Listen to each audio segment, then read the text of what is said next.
Hello friends, வணக்கம். Welcome to Eva சமையல். எல்லோரும் நல்லா இருக்கீங்களா? இன்றைக்கி நம்ம சேனலில் என்ன பார்க்க போகிறோன்னு பார்த்தீங்கன்னா, மாத கணக்காக ஆனாலும் காய்கறிகள் வாடாமல் ஃப்ரெஷ்ஷாக இருக்கிறதுக்கு அதை எப்படி ஸ்டோர் பண்ணுறதுன்னு பார்க்கலாங்க. வீடியோவை ஸ்கிப் பண்ணாமல் பாருங்கள். நம்ம சேனலை இப்போ தான் ஃபஸ்ட் டைம் பார்க்குறீங்கன்னா சப்ஸ்கிரைப் பண்ணலன்னா சப்ஸ்கிரைப் பண்ணிக்கோங்க ஃப்ரெண்ட்ஸ். பக்கத்தில் இருக்க நோட்டிஃபிகேஷன் பெல் ஐக்கானை கிளிக் பண்ணிக்கோங்க. இப்போ வாங்க ஃப்ரெண்ட்ஸ், ஃபஸ்ட்டு டிப் என்னன்னு பார்க்கலாம். இந்த டிப்பில் நம்ம தக்காளியை ரொம்ப நாளைக்கு அழுகி போகாமல் ஃப்ரெஷ்ஷாக எப்படி ஸ்டோர் பண்ணுறதுன்னு பார்க்கலாங்க.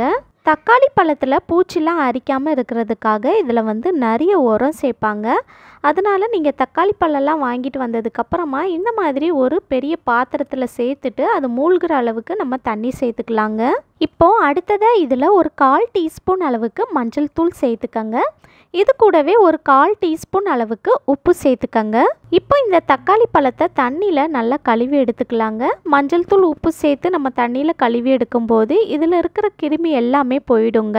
தக்காளி பழத்தை நல்லா கழுவி எடுத்ததுக்கு அப்புறமா இதை ஒரு பிளேட்டில் நம்ம மாற்றி எடுத்துக்கலாங்க. இப்போ அடுத்ததாக இந்த தக்காளி பழத்தை நம்ம நல்லா தொடச்சி எடுத்துக்க போகிறோங்க. ஒரு துண்டு அல்லது ஒரு துணி எடுத்துக்கங்க. இந்த மாதிரி தக்காளி பழத்தை இந்த துண்டுக்கு மேலே நம்ம சேர்த்துக்கலாம். சேர்த்துட்டு இதில் ஒரு துளி கூட தண்ணி இருக்கக்கூடாதுங்க. நல்லா தொடச்சி எடுத்துருங்க. ஒரு துளி கூட தண்ணி இல்லாமல் நல்லா தொடச்சி எடுத்ததுக்கப்புறமா இந்த மாதிரி நான் ஒரு பிளாஸ்டிக் கண்டெய்னர் எடுத்திருக்கேங்க. இதுக்கு அடியில் நம்ம ஒரு டிஷ்யூ பேப்பர் போட்டுக்கலாங்க. டிஷ்யூ பேப்பர் உங்கள் வீட்டில் இல்லை அப்படின்னா டிஷ்யூ பேப்பருக்கு பதிலாக நீங்கள் நியூஸ் பேப்பர் கூட சேர்த்துக்கலாங்க. நியூஸ் பேப்பரை கட் பண்ணி எடுத்து நீங்கள் சேர்த்துக்கங்க. சேர்த்துட்டு இந்த மாதிரி தக்காளி பழம் எல்லாத்தையும் ஒன்று ஒன்றா எடுத்து ஆட் பண்ணிக்கலாம். தக்காளி பழத்தை உள்ளே சேர்த்ததுக்கப்புறமா இதுக்கு மேலே இன்னொரு டிஷ்யூ பேப்பரை வச்சு நம்ம கவர் பண்ணிக்கலாம். நியூஸ் பேப்பர் நீங்கள் ஆட் பண்ணியிருந்தீங்கன்னா நியூஸ் பேப்பர் போட்டு கவர் பண்ணிக்கோங்க. தக்காளி பழம் வெளியே தெரியாத அளவுக்கு இந்த மாதிரி ஃபுல்லாக நம்ம டிஷ்யூ பேப்பர் போட்டு கவர் பண்ணிக்கலாங்க. இந்த மாதிரி டிஷ்யூ பேப்பர் நம்ம போடுறதுனால நம்ம ஃப்ரிட்ஜுக்குள்ளே வைக்கும்போது இதில் கொஞ்சம் கொஞ்சம் ஈரம் வந்தாலும் இந்த டிஷ்யூ பேப்பர் உறிஞ்சு எடுத்துருங்க. ஸோ ரொம்ப நாளைக்கு நமக்கு காய்கறி கெட்டு போகாமல் இருக்கும். இதை அப்படியே எடுத்துகிட்டு போய் நம்ம வீட்டில் ஃப்ரிட்ஜில் வச்சுட்டோம் அப்படின்னா 1 மாதம் ஆனாலும் நீங்கள் வச்சபடி அப்படியே ஃப்ரெஷ்ஷாக இருக்குங்க. கண்டிப்பாக ட்ரை பண்ணி பாருங்கள். இந்த டிப் பிடிச்சிருந்துச்சுன்னா லைக் பண்ணிக்கோங்க. உங்கள் ஃப்ரெண்ட்ஸ் அண்ட் ஃபேமிலி மெம்பர்ஸ் கூட ஷேர் பண்ணிக்கோங்க. இப்போ வாங்க ஃப்ரெண்ட்ஸ், அடுத்த டிப் என்னன்னு பார்க்கலாம். இந்த டிப்பில் நம்ம பீன்ஸ் ரொம்ப நாளைக்கு ஃப்ரெஷ்ஷாக எப்படி ஸ்டோர் பண்ணுறதுன்னு பார்க்கலாங்க. ஒரு அகலமான பவுலில் இந்த மாதிரி பீன்ஸு சேர்த்துட்டு இதில் மூழ்கிற அளவுக்கு தண்ணி சேர்த்துட்டு இந்த மாதிரி நல்லா கழுவி எடுத்துக்கங்க. பீன்ஸ் நல்லா கழுவி எடுத்ததுக்கப்புறமா ஒரு துண்டு அல்லது ஒரு துணி எடுத்துக்கங்க. இதில் நம்ம கழுவி எடுத்த பீன்ஸை சேர்த்துக்கலாங்க. தண்ணியெல்லாம் நல்லா வடித்து எடுத்து சேர்த்துக்கங்க. சேர்த்துட்டு இதில் ஒரு துளி கூட தண்ணி இருக்கக்கூடாதுங்க. நல்லா தொடச்சி எடுத்துருங்க. நல்லா தொடச்சி எடுத்ததுக்கப்புறமா இதை எப்படி ஸ்டோர் பண்ணுறதுன்னு பார்க்கலாம். நான் இந்த மாதிரி ஒரு ஐஸ்கிரீம் டப்பா தான் எடுத்திருக்கேங்க. நீங்கள் ஒரு ஏர்டைட்டான ஒரு கண்டெய்னர் எடுத்துக்கங்க. இதுக்கு அடியில் நான் ஃபஸ்ட்டே சொன்ன மாதிரி தான் நம்ம டிஷ்யூ பேப்பர் சேர்த்துக்கலாங்க. டிஷ்யூ பேப்பருக்கு பதிலாக நீங்கள் நியூஸ் பேப்பர் கூட சேர்த்துக்கலாங்க. இப்போ அடுத்ததாக பீன்ஸ் ஒன்று ஒன்றா நம்ம இந்த மாதிரி டவலை வச்சு நல்லா தொடச்சி எடுத்து சேர்த்துக்கலாம். இதில் இருக்கிற கொஞ்சம் கொஞ்சம் ஈரமும் நமக்கு வந்துடும். இந்த மாதிரி நல்லா தொடச்சி எடுத்து சேர்த்துக்கங்க. இதே போல் தான் அவரைக்காய், கேரட்டுன்னு என்ன காய்கறினாலும் நீங்கள் இந்த மாதிரி ஸ்டோர் பண்ணலாங்க. இந்த மாதிரி ஸ்டோர் பண்ணுறப்ப மாதம் முழுக்க காய்கறி அழுகி போகாமல் ஃப்ரெஷ்ஷாக இருக்குங்க. இப்போ அடுத்ததாக இந்த பீன்ஸ் ஃபுல்லாக கவர் ஆகுற மாதிரி மேலே இன்னொரு டிஷ்யூ பேப்பர் போட்டு க்ளோஸ் பண்ணிக்கலாங்க. இந்த மாதிரி ஃபுல்லாக கவர் பண்ணிக்கங்க. இப்போ இந்த டப்பாவை நம்ம க்ளோஸ் பண்ணிக்கலாம். க்ளோஸ் பண்ணிவிட்டு இதை அப்படியே எடுத்துகிட்டு போய் நம்ம வீட்டு ஃப்ரிட்ஜுக்குள்ளே வச்சிட்டோம் அப்படின்னா 1 மாதம் ஆனாலும் நம்ம வச்சபடி அப்படியே ஃப்ரெஷ்ஷாக இருக்குங்க. கண்டிப்பாக ட்ரை பண்ணி பாருங்கள். இந்த டிப் பிடிச்சிருந்தால் லைக் பண்ணி ஷேர் பண்ணிக்கோங்க. இப்போ வாங்க ஃப்ரெண்ட்ஸ், அடுத்த டிப் என்னன்னு பார்க்கலாம். இந்த டிப்பில் நம்ம இஞ்சி ரொம்ப நாளைக்கு ஃப்ரெஷ்ஷாக எப்படி ஸ்டோர் பண்ணுறதுன்னு பார்க்கலாங்க. ஒரு அகலமான பாத்திரம் எடுத்துக்கங்க. இதுக்குள்ளே நம்ம இஞ்சி சேர்த்துக்கலாம். சேர்த்துட்டு இது மூழ்கிற அளவுக்கு நம்ம தண்ணி சேர்த்துக்கலாங்க.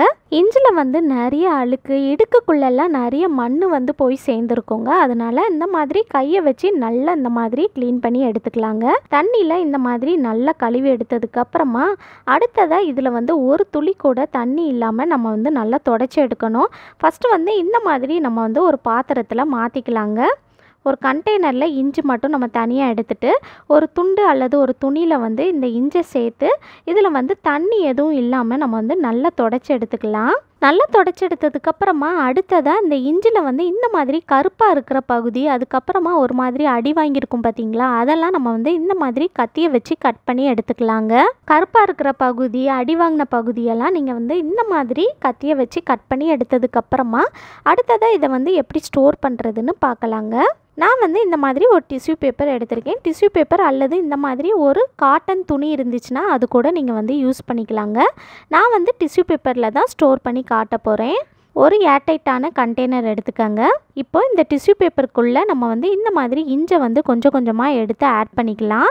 ஆட் பண்ணிவிட்டு நீங்கள் இஞ்சி வெளியே தெரியாதவாறு இந்த மாதிரி நல்லா ஃபோல்டு பண்ணி எடுத்து நம்ம கண்டெய்னர் எடுத்துருக்கோம் இல்லையா, அந்த டப்பாவில் நம்ம வந்து ஸ்டோர் பண்ணிக்கலாங்க. பாருங்கள், இது போல் நீங்கள் வந்து கொஞ்சம் கொஞ்சமாக இஞ்சி எடுத்து சேர்த்து இந்த மாதிரி சுற்றி எடுத்து இந்த டப்பாவில் நம்ம ஸ்டோர் பண்ணிக்கலாம். டிஷ்யூ பேப்பருக்கு பதிலாக நீங்கள் வந்து காட்டன் துணியில் வந்து ஸ்டோர் பண்ணுறீங்க அப்படின்னா இஞ்சி ஃபுல்லாகவே அதில் வந்து சேர்த்துட்டு இஞ்சி வந்து வெளியே தெரியாதவாறு நீங்கள் வந்து சுற்றி நல்லா ஃபோல்டு பண்ணிவிட்டு இந்த மாதிரி ஒரு ஏர்டைட்டான கண்டெய்னரில் போட்டு ஸ்டோர் பண்ணலாங்க. இதை அப்படியே எடுத்துகிட்டு போய் நம்ம வீட்டு ஃப்ரிட்ஜுக்குள்ளே வச்சுட்டோம் அப்படின்னா 1 மாதம் ஆனாலும் இஞ்சி வந்து வாடாமல் அழுகி போகாமல் ஃப்ரெஷ்ஷாக அப்படியே இருக்குங்க. கண்டிப்பாக ட்ரை பண்ணி பாருங்கள். இப்போ வாங்க ஃப்ரெண்ட்ஸ், அடுத்த டிப் என்னென்னு பார்க்கலாம். இந்த டிப்பில் நம்ம வெங்காயம், தேங்காய் வந்து ரொம்ப நாளைக்கு கெட்டு போகாமல் எப்படி ஃப்ரெஷ்ஷாக ஸ்டோர் பண்ணுறதுன்னு பார்க்கலாம். ஒரு அகலமான பாத்திரம் அல்லது இந்த மாதிரி ஒரு அகலமான பிளேட் எடுத்துக்கோங்க. இதில் வந்து நியூஸ் பேப்பர் சேர்த்துக்கோங்க. நியூஸ் பேப்பரை இந்த மாதிரி 2ஆக மடித்து எடுத்து சேர்த்துக்கோங்க. வெங்காயத்தோட மேல் பகுதி இருக்குது பாருங்கள், அதை வந்து இந்த மாதிரி பூமியை நோக்கி கவிழ்த்து வைங்க.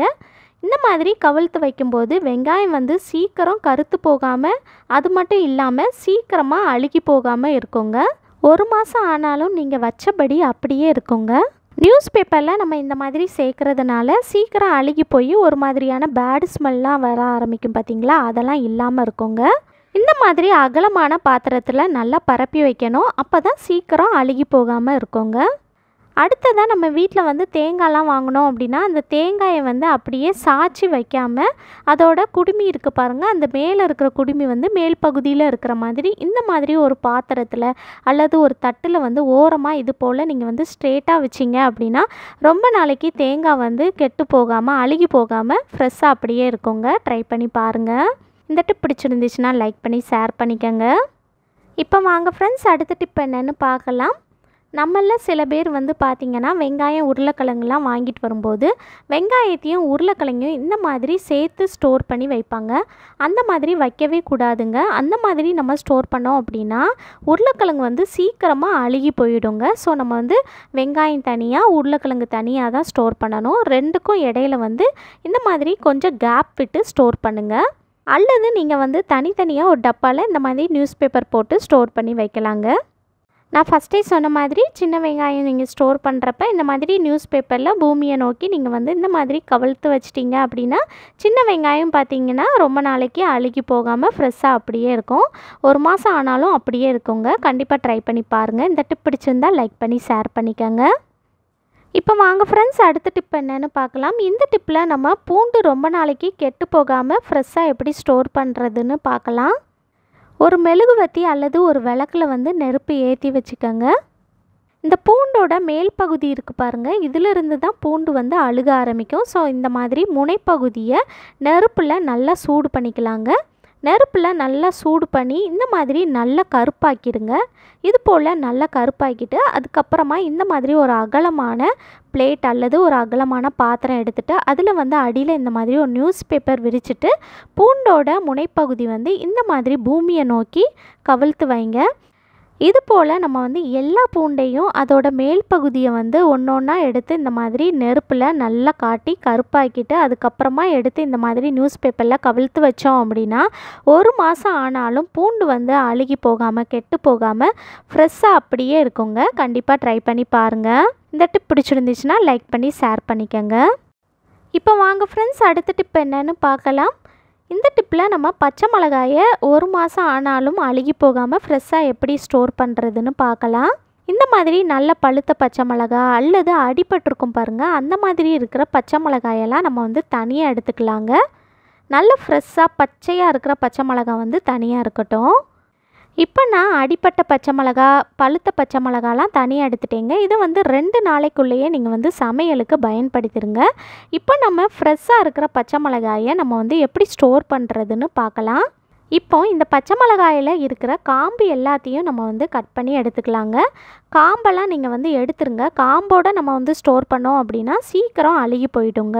இப்போ அடுத்ததாக இதை வந்து எப்படி ஸ்டோர் பண்ணுறதுன்னு பார்க்கலாம். நான் வந்து இந்த மாதிரி ஒரு பிளாஸ்டிக் கண்டெய்னர் எடுத்திருக்கேங்க. இதுக்கு அடியில் வந்து ஒரு டிஷ்யூ பேப்பர் அல்லது ஒரு நியூஸ் பேப்பர் வந்து சேர்த்துட்டு இதுக்கு மேலே வந்து எல்லா பச்சை மிளகாயும் சேர்த்துக்கலாங்க. பச்சை மிளகாயை சேர்த்துட்டு இந்த பச்சை மிளகா வெளியே தெரியாதவாறு மேலே வந்து ஒரு டிஷ்யூ பேப்பர் போட்டு கவர் பண்ணிக்கலாங்க.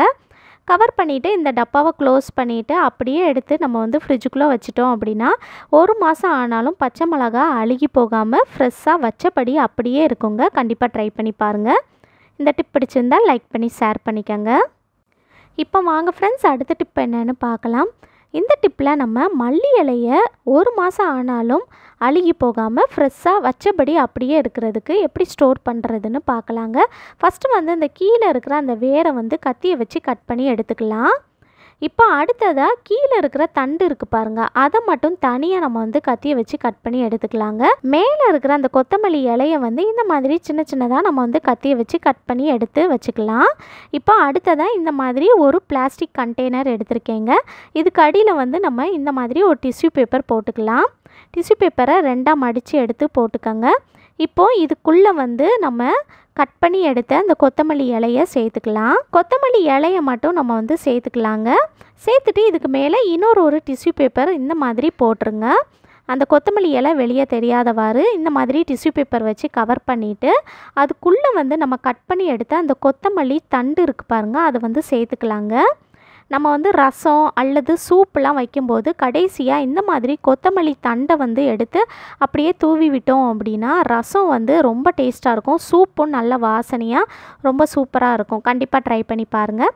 இப்போ இந்த டப்பாவை க்ளோஸ் பண்ணிவிட்டு அப்படியே எடுத்துகிட்டு போய் நம்ம வீட்டு ஃப்ரிட்ஜுக்குள்ளே வச்சிட்டோம் அப்படின்னா 1 மாதம் ஆனாலும் மல்லி இலை வந்து அழுகி போகாமல் ஃப்ரெஷ்ஷாக அப்படியே இருக்கும். கண்டிப்பாக ட்ரை பண்ணி பாருங்கள். ஓகே ஃப்ரெண்ட்ஸ், இந்த வீடியோ முழுசாக பொறுமையாக பார்த்ததுக்கு ரொம்ப நன்றி ஃப்ரெண்ட்ஸ். இந்த வீடியோ உங்களுக்கு ரொம்பவே யூஸ்ஃபுல்லாக இருந்திருக்கும்னு நினைக்கிறேன். பிடிச்சிருந்துச்சுன்னா லைக் பண்ணிக்கோங்க. உங்கள் ஃப்ரெண்ட்ஸ் அண்ட் ஃபேமிலி மெம்பர்ஸ் கூட ஷேர் பண்ணிக்கோங்க. நம்ம சேனலை இப்போ தான் ஃபஸ்ட் டைம் பார்க்குறீங்கன்னா சப்ஸ்கிரைப் பண்ணலைன்னா சப்ஸ்கிரைப் பண்ணிக்கோங்க ஃப்ரெண்ட்ஸ். பக்கத்தில் இருக்க நோட்டிஃபிகேஷன் பெல் ஐக்கானை கிளிக் பண்ணிக்கோங்க. தேங்க்யூ.